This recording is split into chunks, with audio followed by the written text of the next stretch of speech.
Our goal was to calculate head loss for our created system, as well as changing the connecting piping materials each time. So what we did here is we took a 5-gallon bucket that was then connected to an 1.5-inch PVC pipe, then connected to an elbow, as well as a 1-inch ball valve that was then reduced to 3/4 pipe. So we used 3 different types of pipe, as you can see here for our drawing. The green part was what was changed out every single time for our 3 different pipes. The Schedule 40 carbon steel, the Schedule 40 PVC, and the copper L-type.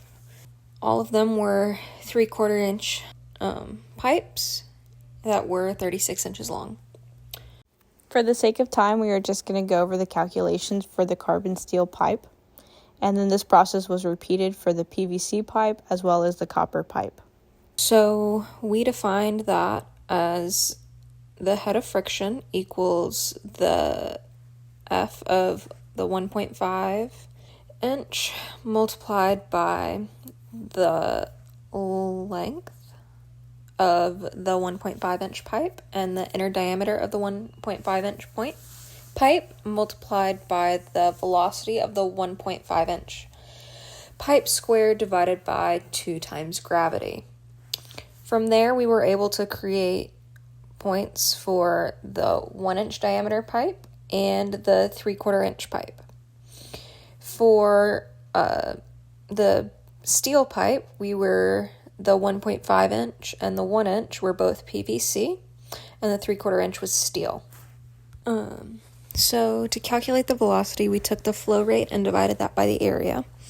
The flow rate was calculated based on the original 15 quarts we put into the tank and the time it took the tank to completely run out of water.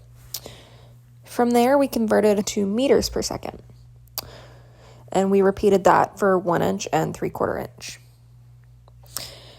From there, we calculated the Reynolds number, taking the density of water multiplied by the velocity and the inner diameter of the pipe. Once we had the Reynolds number, we were able to determine the F of the 1 1/2, F of 1, and F of 3/4. From there, we were able to use our equation for the head loss due to friction, and we would end up multiplying the Reynolds number by the distance of the pipe divided by the inner diameter of the pipe multiplied by the velocity squared divided by 2 times the 9.81 gravity.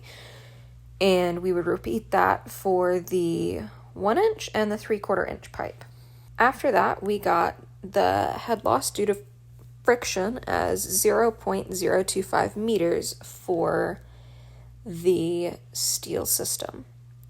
After that, we needed to calculate the head loss of our minor unit. And to do that, we needed to do the sudden contraction and figure out that ratio of the area to area. And for the 1 inch to the 1.5 inch pipe, we discovered that that was 0.444, and the corresponding KL value is 0.25. And we repeated that for the area of the 0.75 to the area of the 1 inch pipe, and that KL wound up being the 0.19. We looked at our table and discovered that the K of the ball valve was 0.05, and the KL of the 90-degree flanged elbow was 0.3. After that, we would end up multiplying it out using our equation given, which is KL multiplied by the fastest velocity of the two squared divided by 2g. And we had to repeat that for each component of our system. And our head loss minor wound up being 0.058 meters. From there, we added the head loss due to friction and the head loss of the minor to get the total head loss, and that wound up being 0.0832 meters for the system with the 36-inch steel